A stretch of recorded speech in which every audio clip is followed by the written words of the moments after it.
This is Democracy Now!, democracynow.org, The War and Peace Report. I'm Amy Goodman. Today is a federal holiday that honors Dr. Martin Luther King, Jr. He was born January 15, 1929. He was assassinated April 4, 1968, at the Lorraine Motel in Memphis, Tennessee. He was just 39 years old. While Dr. King is primarily remembered as a civil rights leader, he also championed the cause of the poor, organizing the Poor People's Campaign to address issues of economic justice, and Dr. King was a fierce critic of U.S. foreign policy and the Vietnam War. Beyond Vietnam was the speech he delivered at New York's Riverside Church on April 4, 1967, a year to the day before he was assassinated. In it, Dr. King called the United States the greatest purveyor of violence in the world today. Life magazine called the speech demagogic slander that sounded like a script for Radio Hanoi. The Washington Post said King, quote, diminished his usefulness to his cause, his country, his people, unquote. Well, today we let you decide. We play an excerpt of Dr. King's speech, Beyond Vietnam. After 1954, they watched us conspire with Diem to prevent elections which could have surely brought Ho Chi Minh to power over a united Vietnam. And they realized they had been betrayed again. When we ask why they do not leap to negotiate, these things must be remembered. Also, it must be clear that the leaders of Hanoi considered the presence of American troops in support of the Diem regime to have been the initial military breach of the Geneva Agreements concerning foreign troops. And they remind us that they did not begin to send troops in large numbers and even supplies into the South until American forces had moved into the tens of thousands. Hanoi remembers how our leaders refused to tell us the truth about the earlier North Vietnamese overtures for peace, how the president claimed that none existed when they had clearly been made. Ho Chi Minh has watched as America has spoken of peace and built up its forces, and now he has surely heard the increasing international rumors of American plans for an invasion of the North. He knows the bombing and shelling and mining we are doing a part of traditional pre-invasion strategy. Perhaps only his sense of humor and of irony can save him when he hears the most powerful nation of the world speaking of aggression as it drops thousands of bombs on a poor, weak nation more than 8,000 miles away from its shores. At this point, I should make it clear that while I have tried in these last few minutes to give a voice to the voiceless in Vietnam and to understand the arguments of those who are called enemy, I am as deeply concerned about our own troops there as anything else. For it occurs to me that what we are submitting them to in Vietnam is not simply the brutalizing process that goes on in any war where armies face each other and seek to destroy. We are adding cynicism to the process of death, for they must know after the short period there that none of the things we claim to be fighting for are really involved. Before long, they must know that their government has sent them into a struggle among Vietnamese. And the more sophisticated surely realize that we are on the side of the wealthy and the secure while we create a hell for the poor. Somehow this madness must cease. We must stop now. I speak as a child of God and brother to the suffering poor of Vietnam. I speak for those whose land is being laid waste, whose homes are being destroyed, whose culture is being subverted. I speak for the poor of America, who are paying the double price of smashed hopes at home and dealt death and corruption in Vietnam, I speak as a citizen of the world, for the world as it stands aghast at the path we have taken. I speak as one who loves America. To the leaders of our own nation, the great initiative in this war is ours. The initiative to stop it must be ours. This is the message of the great Buddhist leaders of Vietnam. Recently, one of them wrote these words, and I quote, "Each day the war goes on, the hatred increases in the heart of the Vietnamese and in the hearts of those of humanitarian instinct. The Americans are forcing even their friends into becoming their enemies. It is curious that the Americans, who calculate so carefully on the possibilities of military victory, do not realize that in the process they are incurring deep psychological and political defeat. The image of America will never again be the image of revolution, freedom, and democracy, but the image of violence and militarism," unquote. If we continue, there will be no doubt in my mind and in the mind of the world that we have no honorable intentions in Vietnam. If we do not stop our war against the people of Vietnam immediately, the world will be left with no other alternative than to see this as some horrible, clumsy, and deadly game we have decided to play. The world now demands a maturity of America that we may not be able to achieve. It demands that we admit that we have been wrong from the beginning of our adventure in Vietnam, that we have been detrimental to the life of the Vietnamese people. The situation is one in which we must be ready to turn sharply from our present ways in order to atone for our sins and errors in Vietnam. We should take the initiative in bringing a halt to this tragic war and set a date that we will remove all foreign troops from Vietnam in accordance with the 1954 Geneva Agreement. Part of our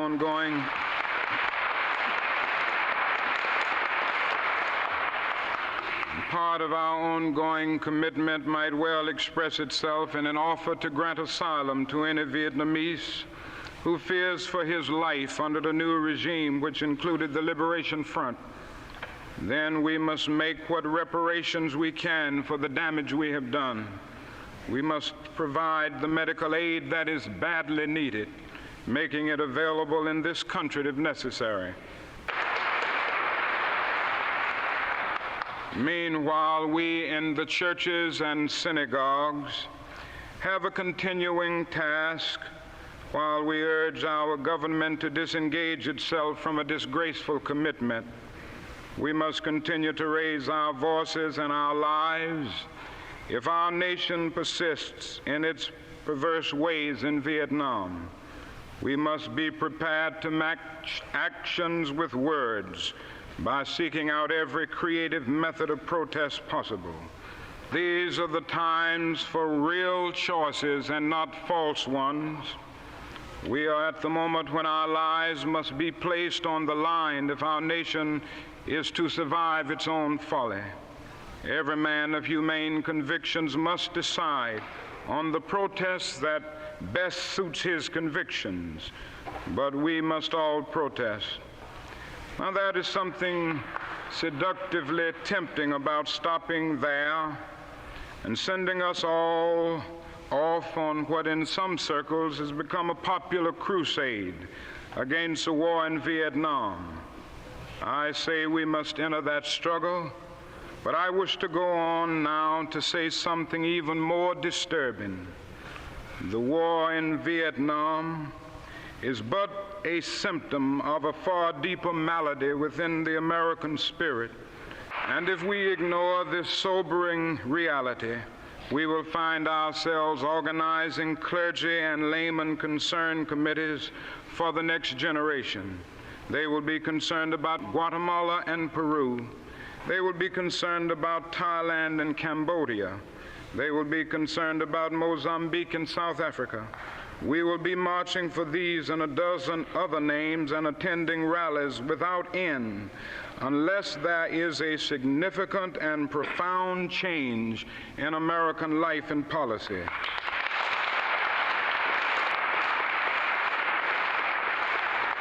And so such thoughts take us beyond Vietnam, but not beyond our calling as sons of the living God.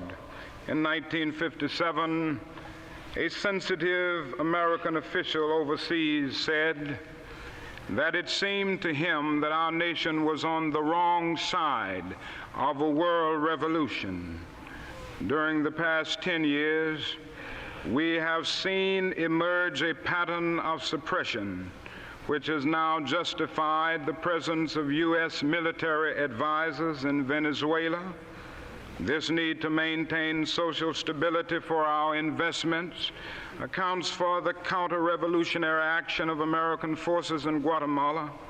It tells why American helicopters are being used against guerrillas in Cambodia, and why American napalm and Green Beret forces have already been active against rebels in Peru. It is with such activity in mind that the words of the late John F. Kennedy come back to haunt us. 5 years ago, he said, "Those who make peaceful revolution impossible will make violent revolution inevitable."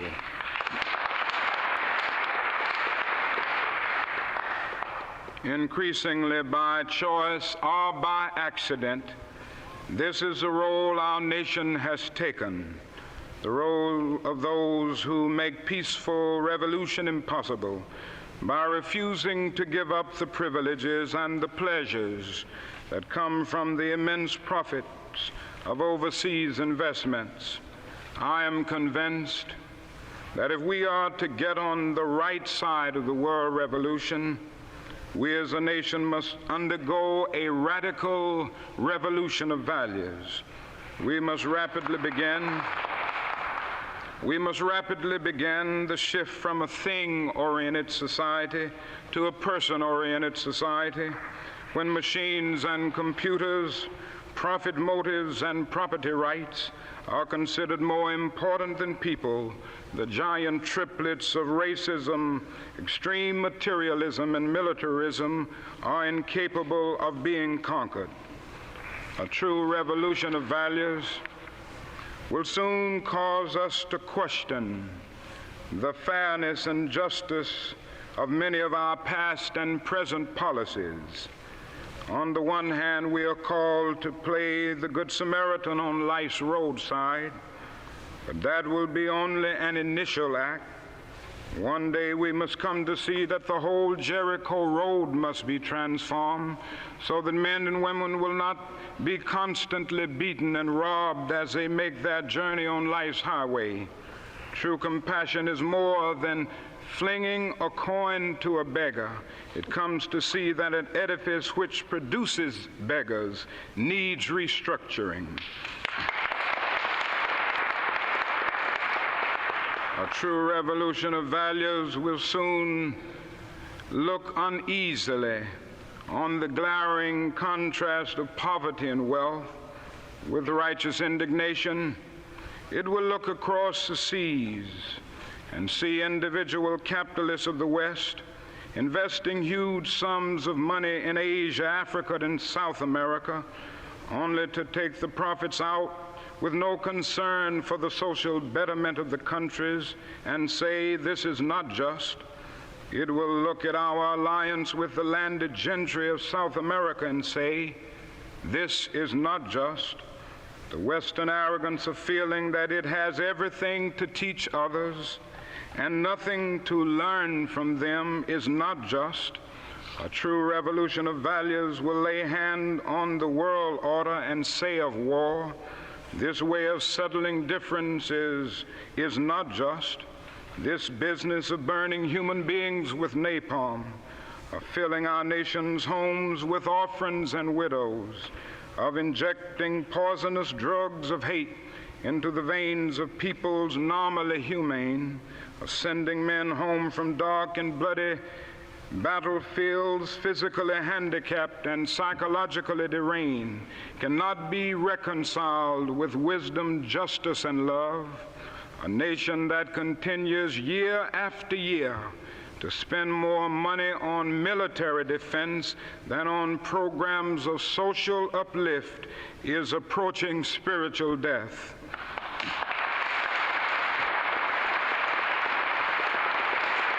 America, the richest and most powerful nation in the world, can well lead the way in this revolution of values.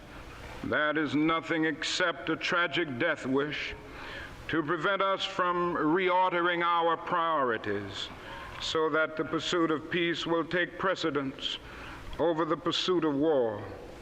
Dr. Martin Luther King, April 4th, 1967, at Riverside Church in New York, explaining why he opposed the war in Vietnam. We'll come back to his speech in a minute. This is Democracy Now!, democracynow.org, The War and Peace Report. I'm Amy Goodman. As we return to Dr. Martin Luther King's speech Beyond Vietnam, he gave this speech April 4th, 1967, a year to the day before he was assassinated. He was speaking at Riverside Church in New York. These are revolutionary times. All over the globe, men are revolting against old systems of exploitation and oppression. And out of the wombs of a frail world, new systems of justice and equality are being born. The shirtless and barefoot people of the land are rising up as never before. The people who sat in darkness have seen a great light. We in the West must support these revolutions. It is a sad fact that because of comfort, complacency, a morbid fear of communism, and our proneness to adjust to injustice, the Western nations that initiated so much of the revolutionary spirit of the modern world have now become the arch anti-revolutionaries. This has driven many to feel that only Marxism has a revolutionary spirit. Therefore, communism is a judgment against our failure to make democracy real and follow through on the revolutions that we initiated. Our only hope today lies in our ability to recapture the revolutionary spirit and go out into a sometimes hostile world, declaring eternal hostility to poverty, racism, and militarism. With this powerful commitment, we shall boldly challenge the status quo and unjust mores, and thereby speed the day when every valley shall be exalted, and every mountain and hill shall be made low, and the crooked shall be made straight, and the rough places plain.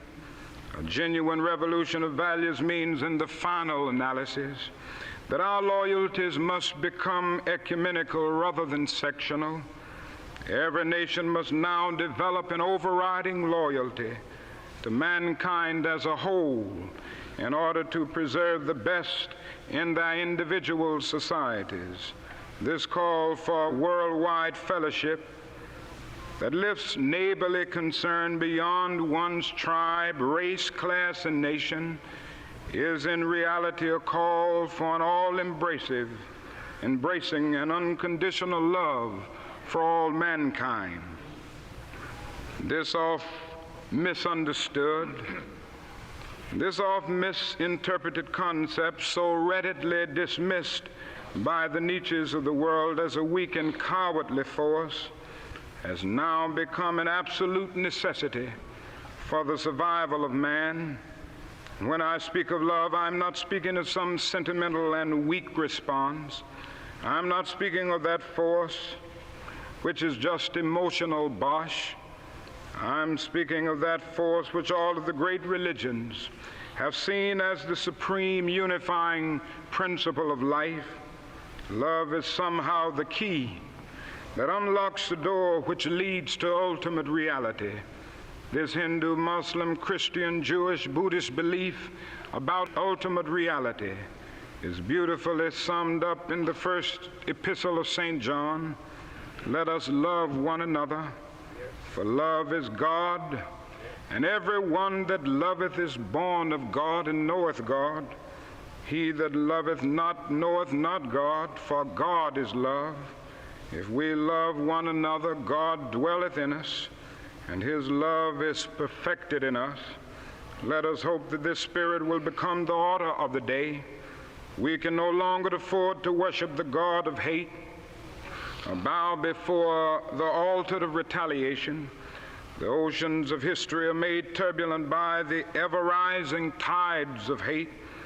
And history is cluttered with the records of nations and individuals that pursued this self-defeating path of hate.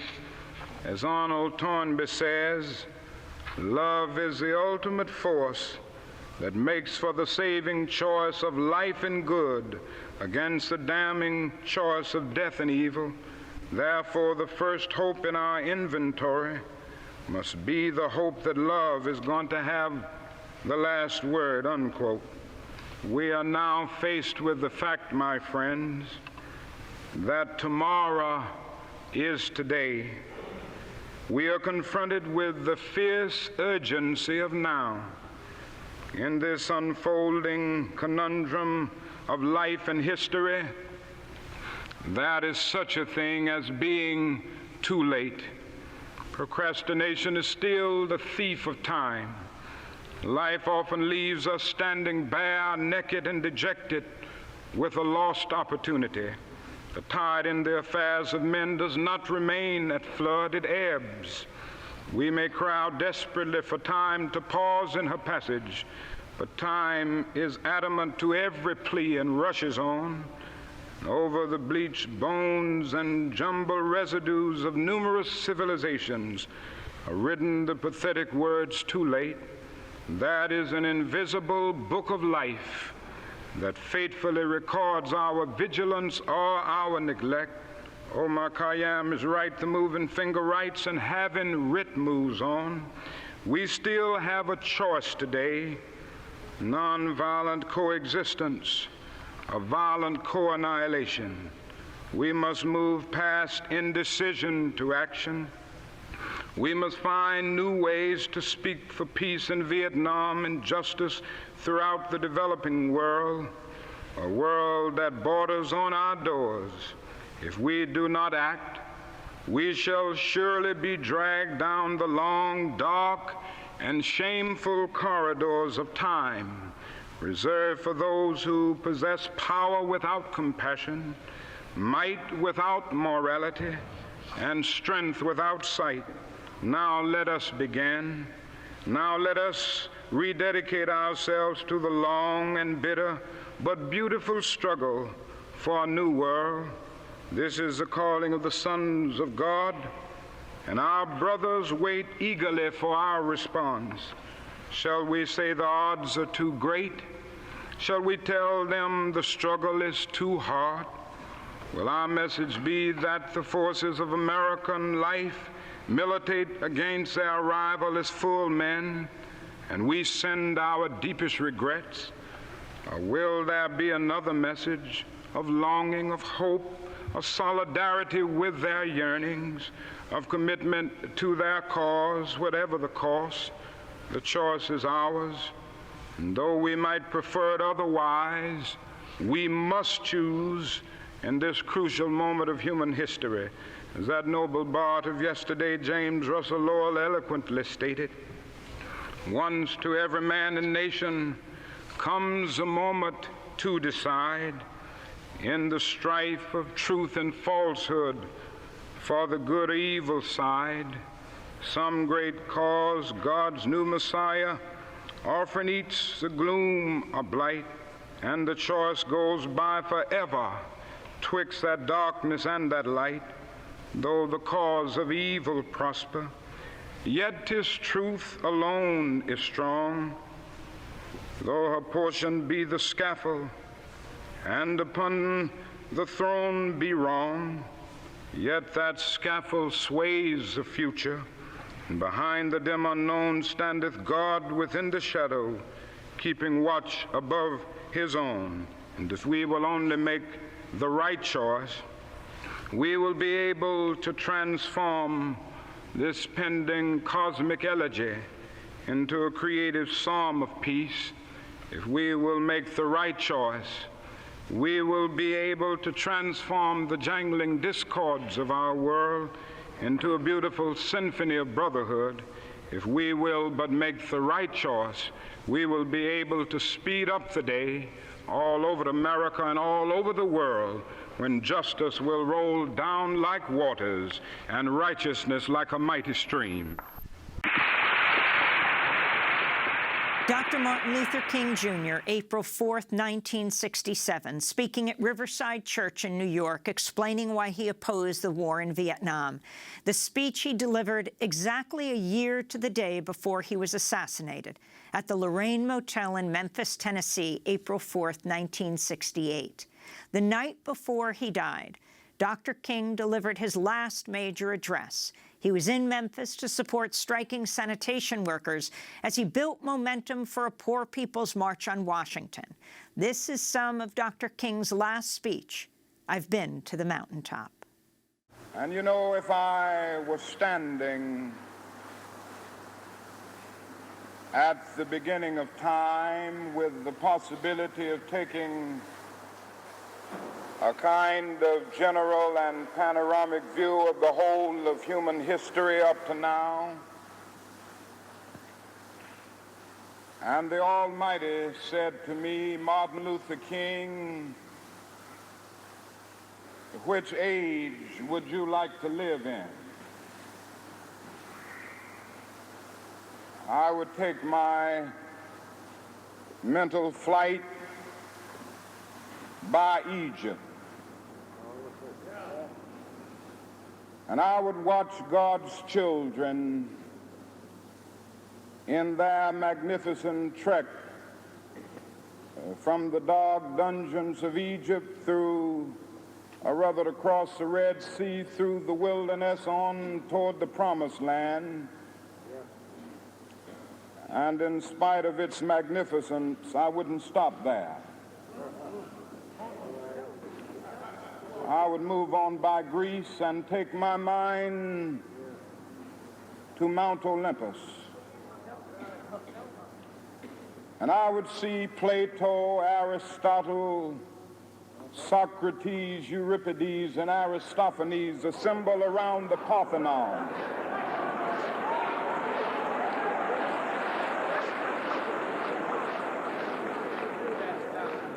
And I would watch them around the Parthenon as they discussed the great and eternal issues of reality, but I wouldn't stop there.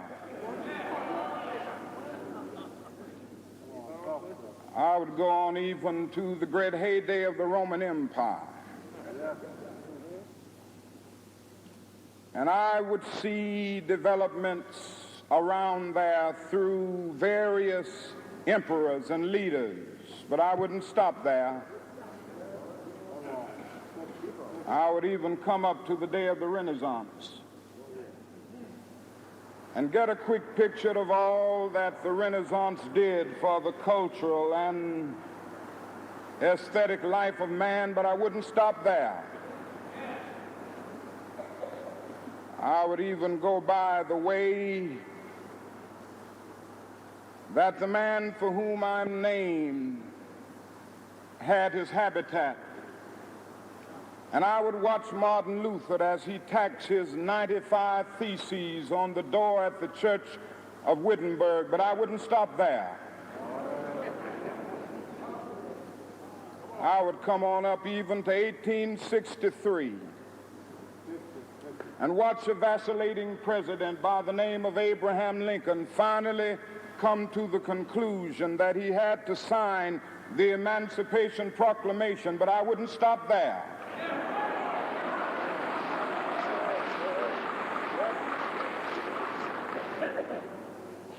I would even come up to the early 30s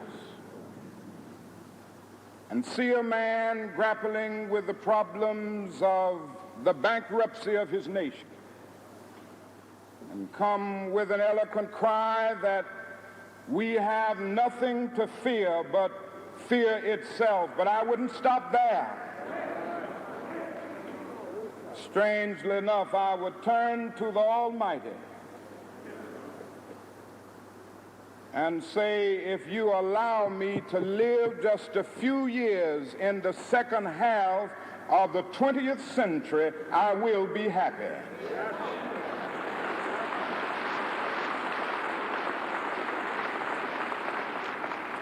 Now, that's a strange statement to make because the world is all messed up. The nation is sick. Trouble is in the land, confusion all around. That's a strange statement. But I know somehow that only when it is dark enough can you see the stars. And I see God working in this period of the 20th century in a way that men in some strange way are responding. Something is happening in our world. The masses of people are rising up, and wherever they are assembled today, whether they are in Johannesburg, South Africa, Nairobi, Kenya, Accra, Ghana, New York City, Atlanta, Georgia, Jackson, Mississippi, or Memphis, Tennessee, the cry is always the same: we want to be free.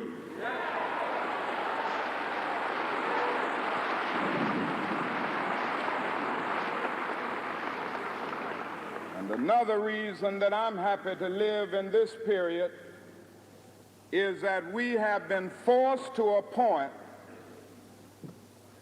where we are going to have to grapple with the problems that men have been trying to grapple with through history, but the demands didn't force them to do it.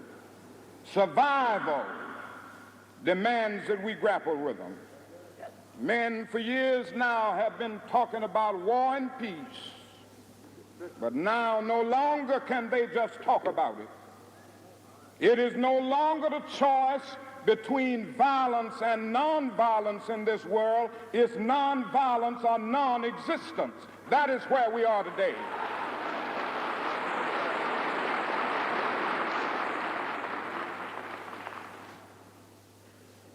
And also in the human rights revolution, if something isn't done and done in a hurry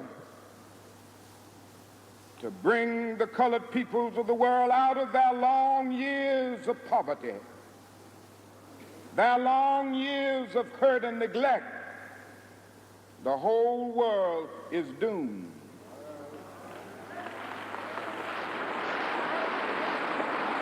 Now, I'm just happy that God has allowed me to live in this period to see what is unfolding. And I'm happy that he's allowed me to be in Memphis. I can remember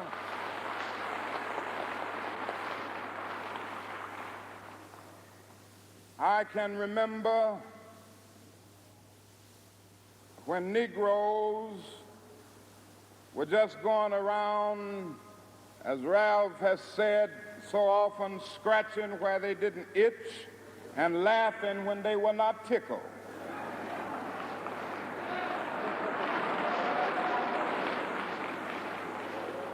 But that day is all over.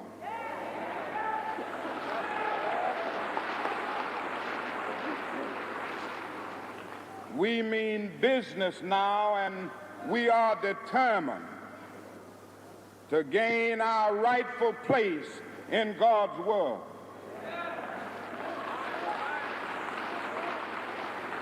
And that's all this whole thing is about. We aren't engaged in any negative protest and in any negative arguments with anybody. We are saying that we are determined to be men. We are determined to be people. We are saying We are saying that we are God's children. And if we are God's children, we don't have to live like we are forced to live. Now, what does all of this mean in this great period of history? It means that we've got to stay together. We've got to stay together and maintain unity. You know, whenever Pharaoh wanted to prolong the period of slavery in Egypt, he had a favorite formula for doing it. What was that? He kept the slaves fighting among themselves.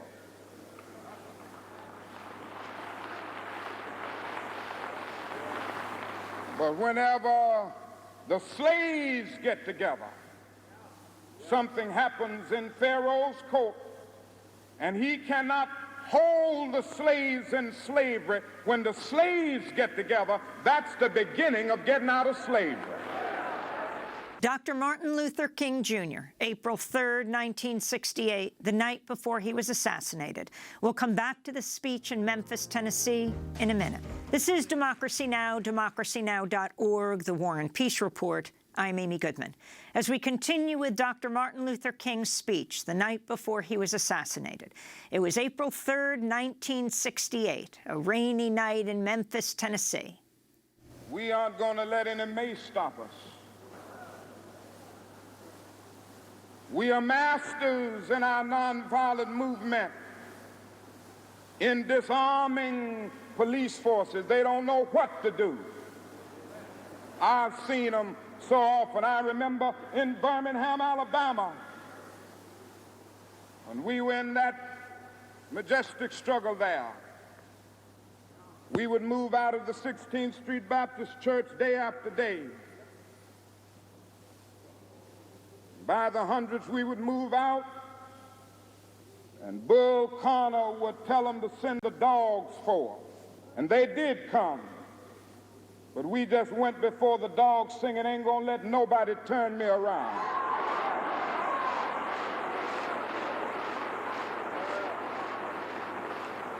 Bull Connor next would say, "Turn the fire hoses on." And as I said to you the other night, Bull Connor didn't know history. He knew a kind of physics that somehow didn't relate to the trans-physics that we knew about. And that was the fact that there was a certain kind of fire that no water could put out.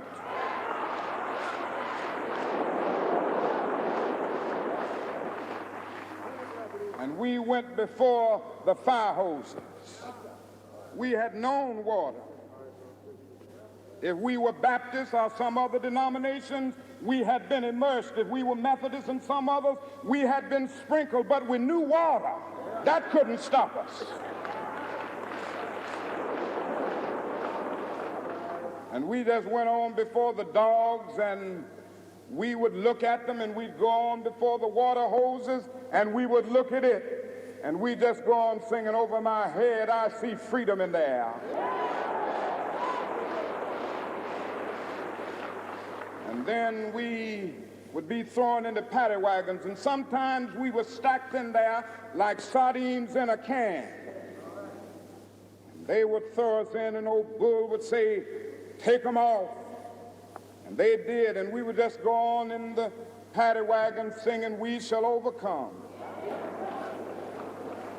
And every now and then we'd get in jail, and we'd see the jailers looking through the windows, being moved by our prayer and being moved by our words and our song. And there was a power there which Bull Connor couldn't adjust to. And so we ended up transforming Bull into a steer, and we won our struggle in Birmingham. Now let me say, as I move to my conclusion,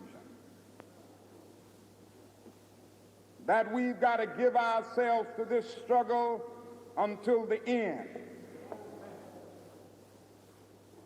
Nothing would be more tragic than to stop at this point in Memphis. We've got to see it through.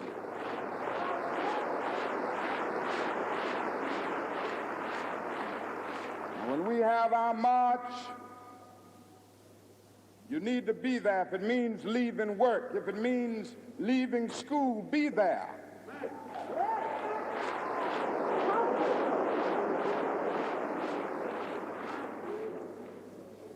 Be concerned about your brother. You may not be on strike, but either we go up together or we go down together.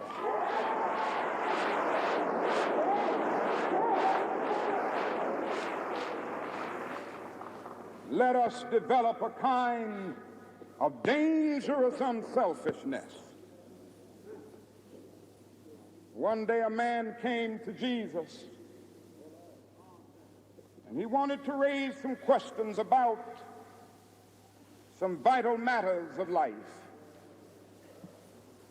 At points he wanted to trick Jesus and show him that he knew a little more than Jesus knew and throw him off base.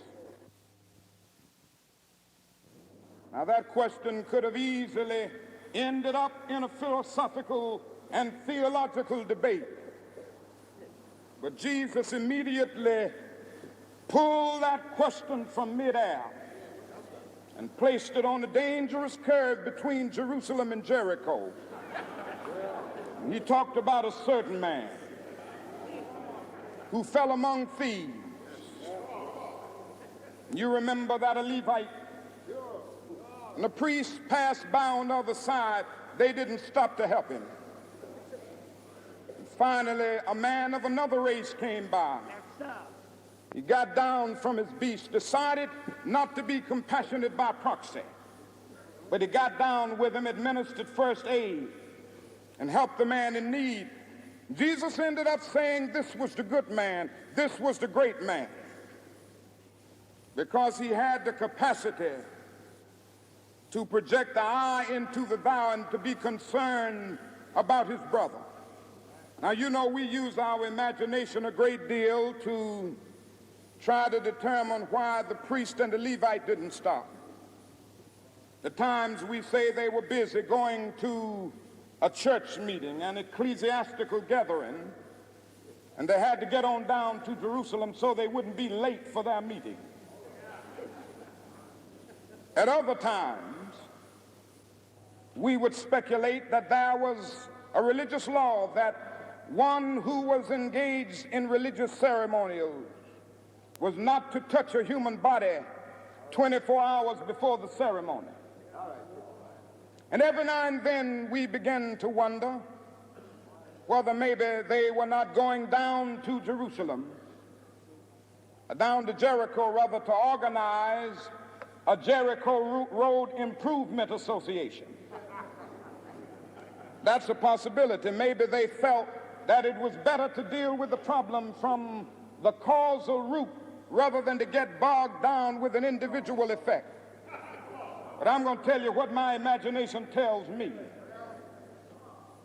It's possible that those men were afraid. You see, the Jericho Road is a dangerous road. That's right. I remember when Mrs. King and I were first in Jerusalem. We rented a car and drove from Jerusalem down to Jericho. And as soon as we got on that road, I said to my wife, I can see why Jesus used this as the setting for his parable. It's a winding, meandering road. It's really conducive for ambushing. You start out in Jerusalem, which is about 1,200 miles, or rather 1,200 feet above sea level. And by the time you get down to Jericho, 15 or 20 minutes later, you're about 2,200 feet below sea level. That's a dangerous road. In the days of Jesus, it came to be known as the bloody paths. And you know, it's possible that the priest and the Levite looked over that man on the ground and wondered if the robbers were still around. Or it's possible that they felt that the man on the ground was merely faking. And he was acting like he had been robbed and hurt in order to seize them over there, lure them there for quick and easy seizure. And so the first question that the priest asked, the first question that the Levite asked was, if I stop to help this man, what will happen to me? But then the Good Samaritan came by, and he reversed the question. If I do not stop to help this man, what will happen to him?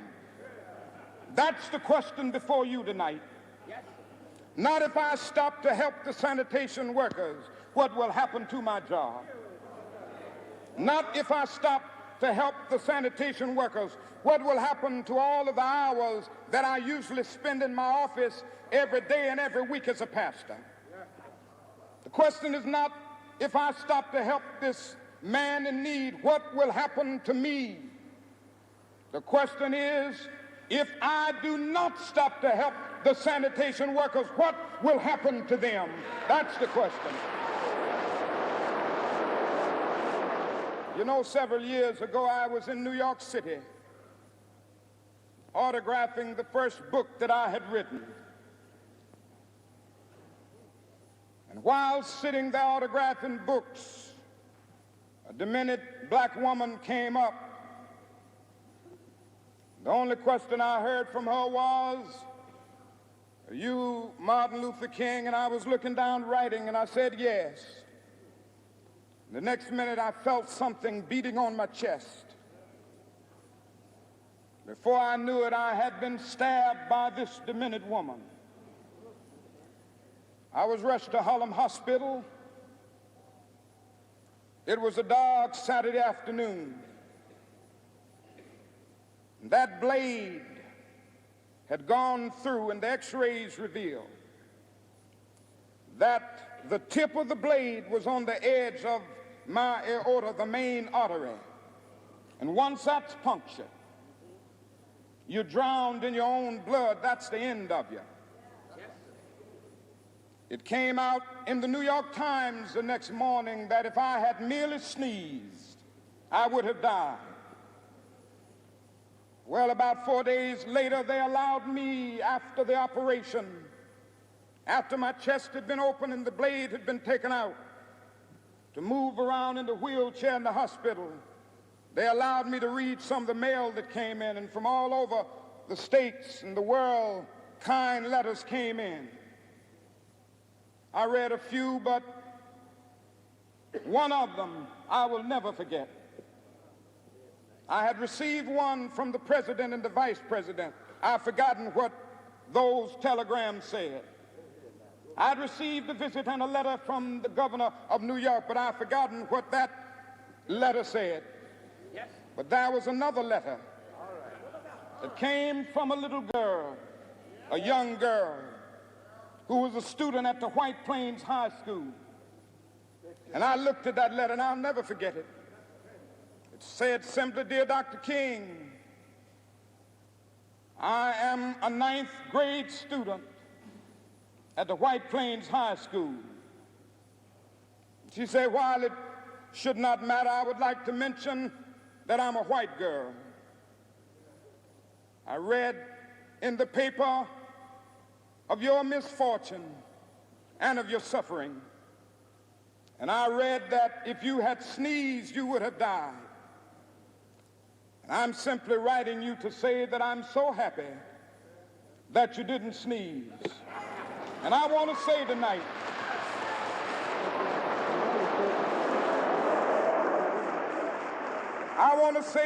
that I too am happy that I didn't sneeze, because if I had sneezed, I wouldn't have been around here in 1960, when students all over the South started sitting in at lunch counters.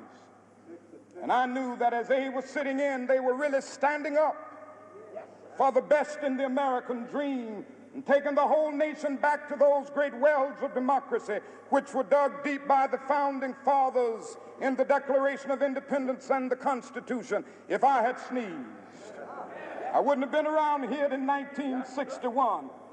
when we decided to take a ride for freedom and ended segregation in interstate travel. If I had sneezed, I wouldn't have been around here in 1962.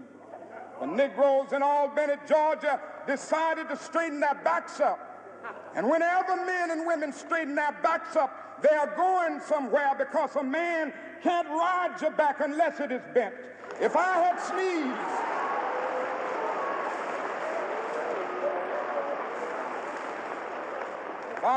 sneezed, I wouldn't have been here in 1963.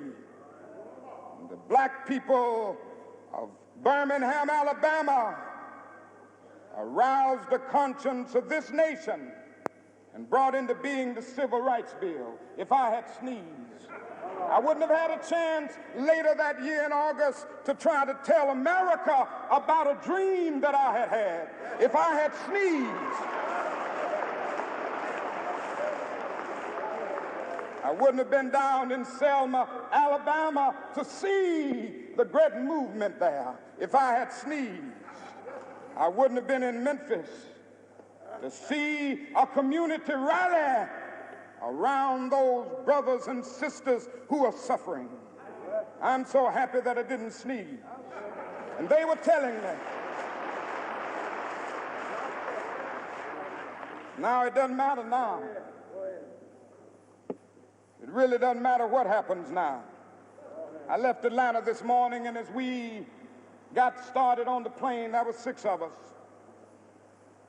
The pilot said over the public address system, "We are sorry for the delay, but we have Dr. Martin Luther King on the plane, and to be sure that all of the bags were checked, and to be sure that nothing would be wrong on the plane, we had to check out everything carefully, and we've had the plane protected and guarded all night." And then I got into Memphis, and some began to say the threats, or talk about the threats that were out. What would happen to me from some of our sick white brothers? Well, I don't know what will happen now. We've got some difficult days ahead. But it really doesn't matter with me now, because I've been to the mountaintop. I don't mind. Like anybody, I would like to live a long life. Longevity has its place. But I'm not concerned about that now. I just want to do God's will. And He's allowed me to go up to the mountain. And I've looked over, and I've seen the promised land. I may not get there with you, but I want you to know tonight that we as a people will get to the promised land.